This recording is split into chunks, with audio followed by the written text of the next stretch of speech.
കൂട്ടുകാർക്ക് നമസ്കാരം. Serial മാനിയ variety സ്റ്റോറീസിന്റെ ഏറ്റവും പുതിയൊരു വീഡിയോയിലേക്ക് എല്ലാവർക്കും സ്വാഗതം കേട്ടോ. അപ്പം ഞാൻ എത്തിയിരിക്കുന്നത് കുടുംബവിളക്ക് സീരിയലിന്റെ ഇന്നത്തെ സൂപ്പർ ഹിറ്റ് വിശേഷമൊക്കെ ആയിട്ടാണ്. നേരെ നമുക്ക് ആ കഥയിലേക്ക് പോയാലോ. അങ്ങനെതാ നമ്മുടെ ദീപുവിന്റെ അടുത്ത് സംസാരിച്ചതിന് ശേഷം സുമിത്ര ചിത്രയുടെ അടുത്തേക്ക് ചെല്ലുകയാണ്. അവളെ കണ്ടു. അപ്പം ചിത്രയാണെങ്കിൽ നമ്മുടെ പൂജയോട് വളരെ സങ്കടത്തിൽ സംസാരിച്ചുകൊണ്ടിരിക്കുകയാണ്. അപ്പം മോളെ, നീ വിഷമിക്കൊന്നും വേണ്ട.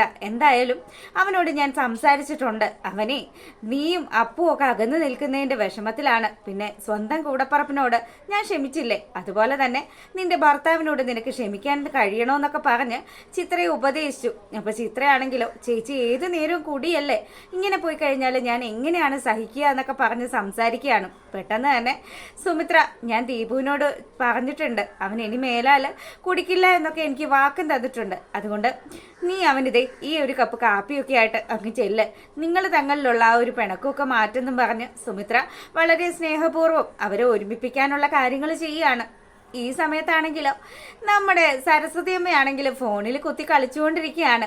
അപ്പം സച്ചിനാണെങ്കിലോ ജോലിക്ക് പോകാനുള്ളൊരു പുറപ്പാടിൽ ഇങ്ങനെ ഇറങ്ങി വരുമ്പോഴത്തേക്കിനും, ഇന്നലെ ഒരു ഇച്ചിരി ഐസ്ക്രീം എടുത്തതിന് ഈ കാലമാണ് എന്നോട് എന്തൊക്കെയാ കാണിച്ചതെന്നും പറഞ്ഞ് സരസ്വതി ഇങ്ങനെ ആലോചിച്ചുകൊണ്ടേ ഇരിക്കുകയാണ്.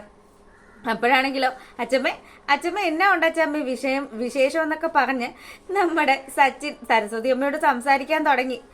ഇന്നലെയൊക്കെ ഒപ്പിച്ചു വെച്ചതൊക്കെ അവൻ ഒരു രാത്രി കൊണ്ട് മറന്നുപോയല്ലോ എന്നും പറഞ്ഞ് അച്ഛമ്മയാണെങ്കിൽ ഇങ്ങനെ പെറുപെറുക്കാൻ തുടങ്ങി. അതെ, ഒരു കാര്യം ചെയ്യാം, എനിക്ക് ആ ഫോൺ ഒന്ന് തന്നെ, ഞാനൊന്ന് നോക്കട്ടെ എന്നും പറഞ്ഞ് സച്ചിൻ സരസ്വതി അമ്മയുടെ ഫോൺ തന്ത്രപൂർവ്വം കൈക്കലാക്കി.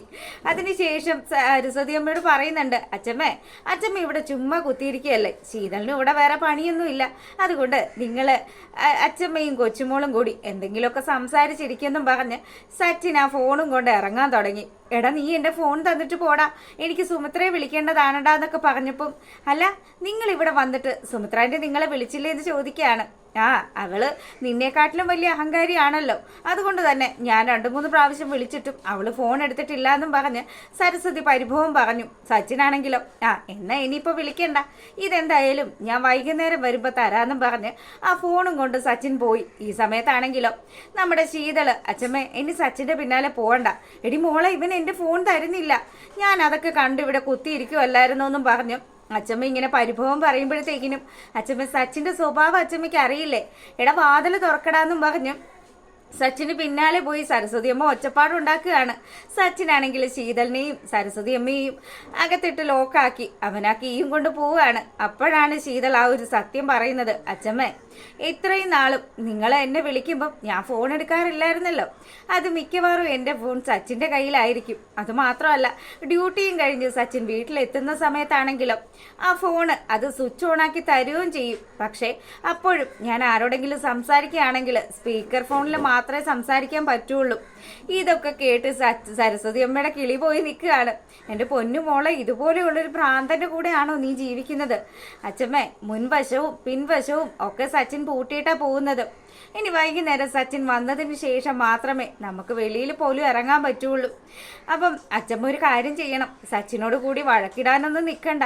ഏത് സമയം എങ്ങനെയൊക്കെ പെരുമാറുമെന്നൊന്നും പറയാൻ പറ്റില്ലല്ലോ, നമ്മൾ ഇനി ഇവിടെയല്ലേ താമസിക്കേണ്ടതെന്നൊക്കെ പറഞ്ഞ് ശീതൾ ഇങ്ങനെ സങ്കടത്തിൽ സംസാരിച്ചു.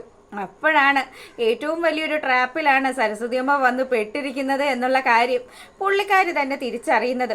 അങ്ങനെ പുള്ളിക്കാരി വലിയ വിഷമത്തിൽ അവിടെ അങ്ങനെ ഇരിക്കുകയാണ്. ഷോ എന്നും പറഞ്ഞു. ഈ സമയത്താണെങ്കിലും നമ്മുടെ പൂജയും അതുപോലെ തന്നെ സുമിത്രയും കൂടി ദീപുവിൻ്റെ വീട്ടിൽ നിന്നും ഇറങ്ങി. അപ്പോൾ ബസ് സ്റ്റോപ്പിൽ എത്തുന്ന ആ ഒരു സമയത്താണെങ്കിലോ പൂജ ഇങ്ങനെ മനസ്സിലാലോചിക്കുക കേട്ടോ, അമ്മയോട് പ്രതീക്ഷേട്ടൻ്റെ കാര്യങ്ങളൊക്കെ പറയാൻ പറ്റിയ സമയം ഇത് തന്നെയാണ്.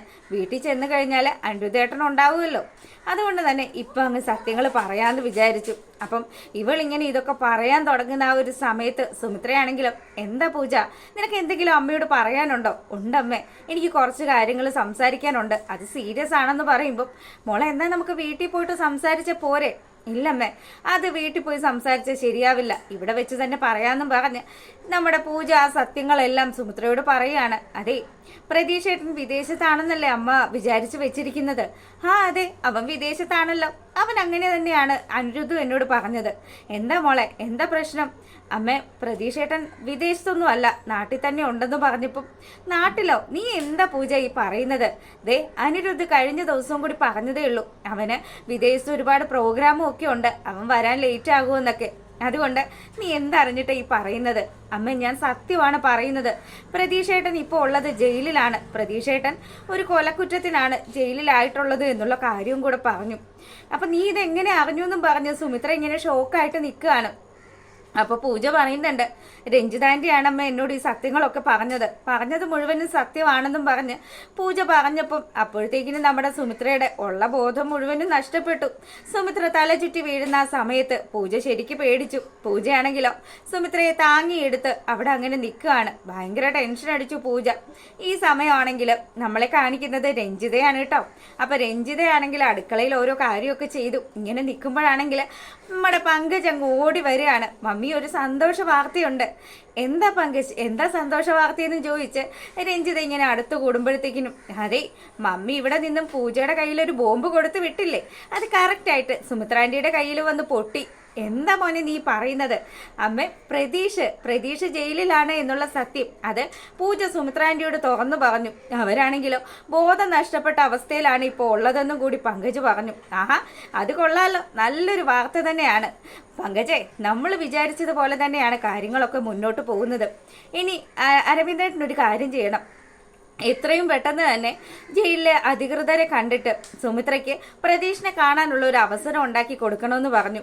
അതെന്തിനാണ്, നമ്മൾ എന്തിനാ അതിനൊക്കെ മെനക്കെടുന്നതെന്ന് അരവിന്ദൻ ചോദിക്കുമ്പോൾ, അതെ അരവിന്ദേട്ടാ, ഞാൻ കളിക്കുന്ന കളിയെന്ന് പറഞ്ഞാലേ ചില്ലറ കളിയല്ല. ഒരുപാട് കാര്യങ്ങളൊക്കെ പ്ലാൻ ചെയ്തുകൊണ്ട് തന്നെയാണ് ഞാൻ മുന്നോട്ട് പോകുന്നത്. അതുകൊണ്ട് എല്ലാം ഞാൻ ആഗ്രഹിക്കുന്നത് പോലെ തന്നെ നടക്കണം. അതിനിടയ്ക്ക് അതെന്തിനാ ഇതെന്തിനാ എന്നുള്ള ചോദ്യം ചോദിച്ച് നിങ്ങൾ എൻ്റെ അടുത്ത് കൂടിയാലുണ്ടല്ലോ, ഈ രഞ്ജിത ആരാണെന്ന് നിങ്ങൾക്കറിയാലോ എന്ന് ചോദിക്കുമ്പോൾ, ആ മനസ്സിലായി രഞ്ജു പറഞ്ഞതുപോലെ തന്നെ വക്കീലിനെ വിളിച്ച് വേണ്ട കാര്യങ്ങളൊക്കെ ഞാൻ ഏർപ്പാട് ചെയ്യാമെന്നും പറഞ്ഞ് അരവിന്ദൻ അവിടെ അങ്ങനെ നിന്നു. ഇനി പങ്കജ്, പൂജയുടെ ഓരോ നീക്കങ്ങളും നീ അത് മനസ്സിലാക്കിയിരിക്കണം. നീയും പൂജയും തമ്മിൽ കോണ്ടാക്ട് ഉണ്ട് എന്നുള്ള കാര്യം അത് സുമിത്ര മനസ്സിലാക്കരുതെന്നും പറഞ്ഞ് ഇങ്ങനെ മകന് ക്ലാസ് കൊടുക്കുകയാണ് രഞ്ജിത. അപ്പം രഞ്ജിതയാണെങ്കിൽ ഇനി എന്തായാലും താൻ ഉദ്ദേശിച്ചതുപോലെ തന്നെ കാര്യങ്ങളൊക്കെ മുന്നോട്ട് പോവും. എത്രയും പെട്ടെന്ന് പങ്കജും പൂജയും തമ്മിലുള്ള വിവാഹവും തനിക്ക് നടത്താൻ സാധിക്കും. പങ്കജിനോടാണെങ്കിലോ, മോനെ നീ സുമിത്രയ്ക്കും അതുപോലെ തന്നെ പൂജയ്ക്കും ഒരു വിശ്വസ്തനായിട്ട് തന്നെ നിൽക്കണമെന്നും പറഞ്ഞ് അവനോട് അങ്ങനെ കാര്യങ്ങൾ സംസാരിച്ചു. പിന്നീടാണെങ്കിലോ നമ്മുടെ സുമിത്രയാണെങ്കിൽ ഇതാ വീട്ടിലെത്തി. അപ്പം വീട്ടിലെത്തിയതും സുമിത്രയ്ക്ക് ഭയങ്കര ക്ഷീണമൊക്കെയാണ്. അപ്പം അങ്ങനെ വന്ന പാടെ സുമിത്ര തളർന്ന് അവിടെ ഇങ്ങനെ ഇരുന്നു. എന്താണ് തൻ്റെ ജീവിതത്തിൽ സംഭവിക്കുന്നത്? തൻ്റെ മക്കൾക്ക് താൻ പൊന്നുപോലെ വളർത്തിയ തൻ്റെ പ്രതീക്ഷ എങ്ങനെയാണ് ഇങ്ങനെയൊക്കെ ആയി പോയതെന്നുള്ള രീതിയിൽ സുമിത്ര പഴയ കാലത്ത് നമ്മുടെ സുമിത്രയുടെ ഒരു ബർത്ത്ഡേ ഫംഗ്ഷൻ ആലോചിക്കുകയാണ്. അപ്പം അതാ പ്രതീക്ഷ വന്നിട്ട് ഹാപ്പി ബർത്ത്ഡേ അമ്മ എന്നും പറഞ്ഞ് സുമിത്രയ്ക്ക് ഉമ്മ കൊടുക്കുന്ന കാര്യമൊക്കെ ആലോചിച്ച് വിങ്ങിപ്പൊട്ടി കരയുന്ന സുമിത്രയെ ആശ്വസിപ്പിക്കാൻ വേണ്ടിയിട്ട് നമ്മുടെ പൂജ അങ്ങ് ചെല്ലുകയാണ്. അപ്പോൾ ഉടനെ തന്നെ പൂജയോട് പറഞ്ഞു, മോളെ അനിയേട്ടൻ എവിടെയെന്ന് ചോദിക്കുമ്പം, എനിക്കറിയില്ല അമ്മേ, എന്താ കാര്യമെന്ന് ചോദിക്കുക. അപ്പം മോളെ അവനെ എത്രയും പെട്ടെന്ന് വിളിക്കണം. അപ്പം ഇതും കേട്ടുകൊണ്ട് നമ്മുടെ അനന്യ അങ്ങോട്ട് വരികയാണ്.